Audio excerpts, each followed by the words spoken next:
But Ryan, why do you think that this is an important topic for us to talk about? And then we'll jump into the actual, what examples of what value is. Yeah, it's a question that I get all the time. I think it's something that is kind of hard to understand if it's not explained to you. People say share value, create value, be valuable in your content, but what does that really mean, right? What's the definition of that? What does it look like? How do you create it? And it's something that I had a hard time understanding. I didn't understand for a while, right? I had it taught to me, but I didn't really get it for a while. So, and still, today working with new marketers and new members that come through, they do have a hard time with this. And I see a lot of content out there, especially from new marketers, that just doesn't have any value. It's more or less a hook and a call to action, right? And there's not any value in the middle. Educational and entertaining. I mean, to simplify things, this is why we call content inside of our education edutainment, because a combination of educational and entertaining content is what is always the most popular content. I mean, you could have entertaining content that's not educational and it crushes. You could have educational content that's not entertaining. It does okay. You put those two together where somebody's entertained and they learn something, and it's that recipe for success when it comes to content, especially short form content on the internet. And that just really means that no matter what your niche is, you have an opportunity to share something, sharing your struggle. One of the things that I learned was that when I share my struggle, I'm sharing a strength. When I share my mess, I'm sharing a message, so I can share I can be vulnerable. That is inspirational. It doesn't mean, I think a lot of us think that inspirational content means I got to be driving in a Lamborghini, living in a mansion on a yacht. The thing I would point out here is when we talk about value, not only in the form of offers, but in the form of content even as well, is that a lot of times there's only focus on the outcome. There's only focus on here's what you're going to get, and let me just make this as great as possible. When really there's the three other pieces that these pieces are all kind of adjustable in a sense, right? So, right, we could talk about how, $1 million is better than $100, right? But, when you talk to somebody about earning $1 million versus earning $100, which one do they feel like they're more likely to achieve, right? Does what you're presenting to them seem ridiculous and unrealistic, or does the outcome feel achievable? If they perceive the outcome to be very achievable, then what you are offering will be more valuable to them. How do you make something achievable? Talk about how you did it. Talk about how someone did it. Share success stories from people who got the outcome you're advertising. In many cases, this is huge. The lesser outcome will be more valuable as it's perceived as more achievable. And again, just to kind of piggyback on your example there and the make money online niche, which, I've been working in for 15 years. So many of us, we come online, we think that we have to have huge financial results and then show those in order to attract people. It's just about setting proper expectations.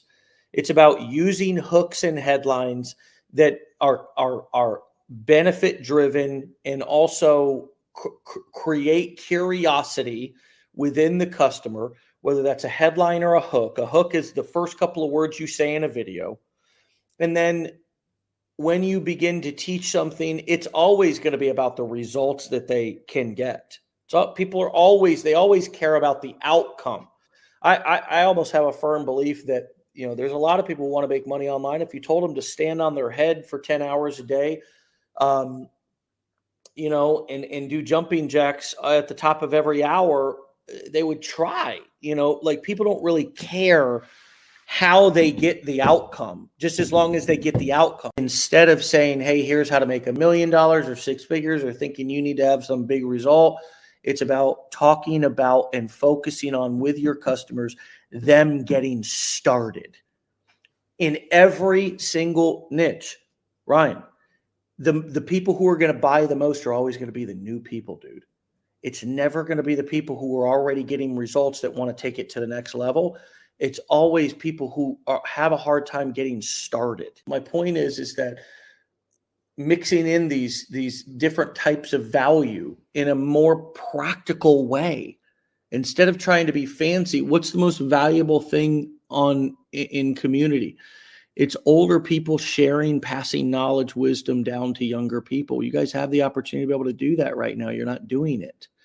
That's the kind of practical approach where you mix in the entertainment, the education, the inspiration, the practical tips. Everybody's out here teaching our younger generations, including myself, a lot of complicated things about life. When you older generations know simple things about life, share those.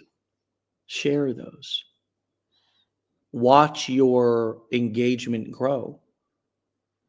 Watch your inspiration to other people grow. CJ, the older affiliate, has a huge younger following because of this. That's a great example. Thanks for dropping that. CJ, we love CJ. You can look him up. CJ, the older affiliate, definitely embodies what we're talking about, speaking to more of the youth in a practical, inspirational way, right? That brings emotional value, brings know, like, and trust factor.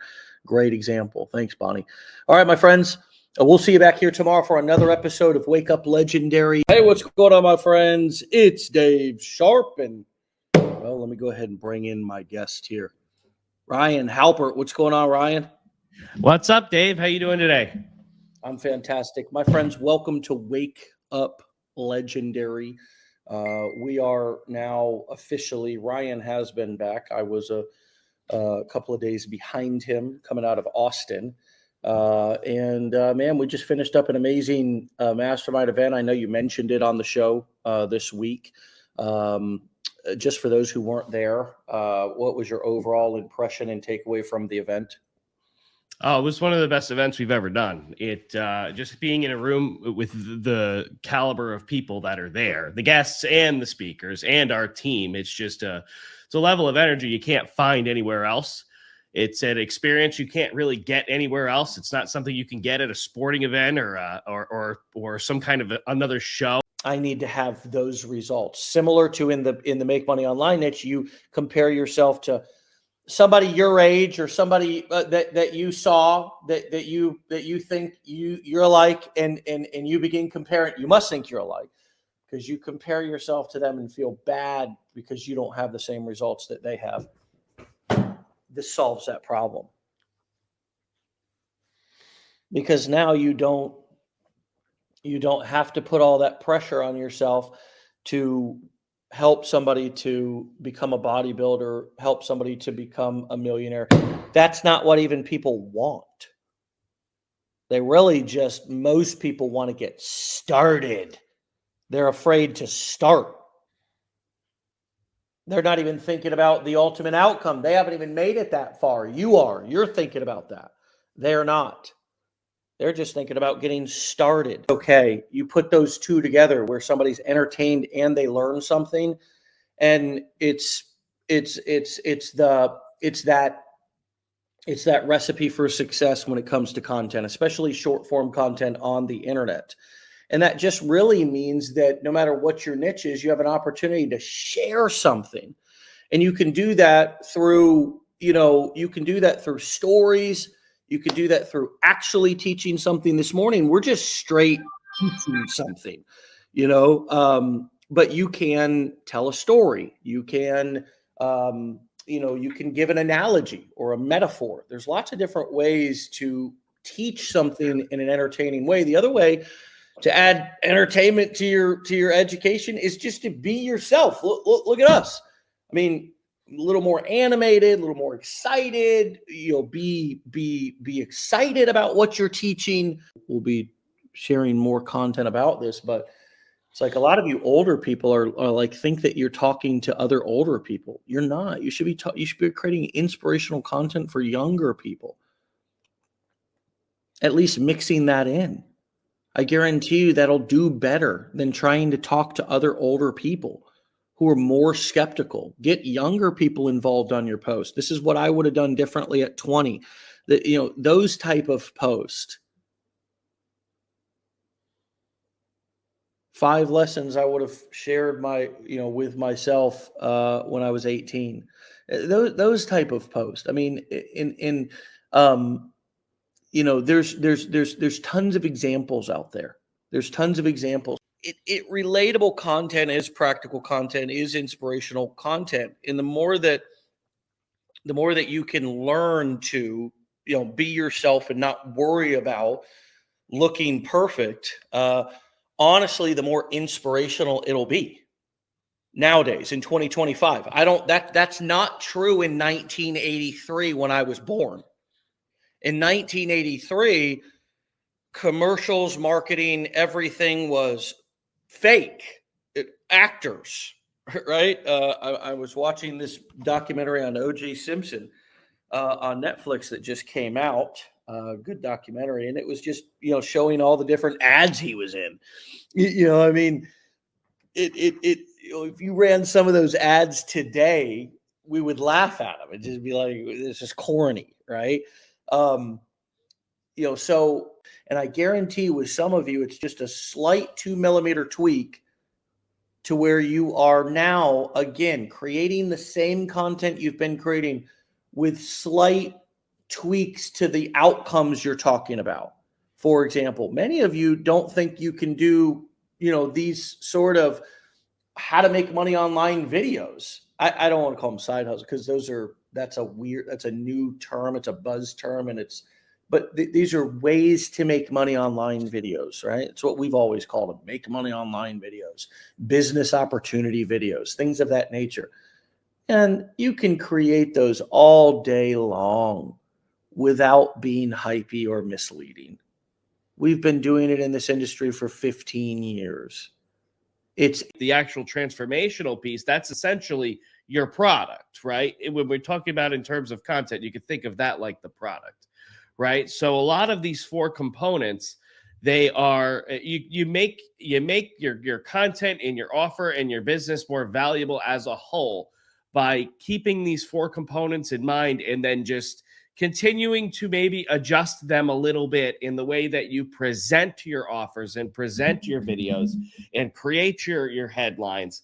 When you use these elements, this is where you're going to be testing, right? So when you craft a headline that you want to put on a sales page, for instance, or put at the top of a video, right? You can try that for a certain amount of time, but if you decide, you know what, I think I need to change something about this, maybe what you change in that instance is the outcome that you're offering, maybe the likelihood they're going to get it, right? So now you've got a more valuable offer without even actually changing anything other than the way you packaged it. Yeah.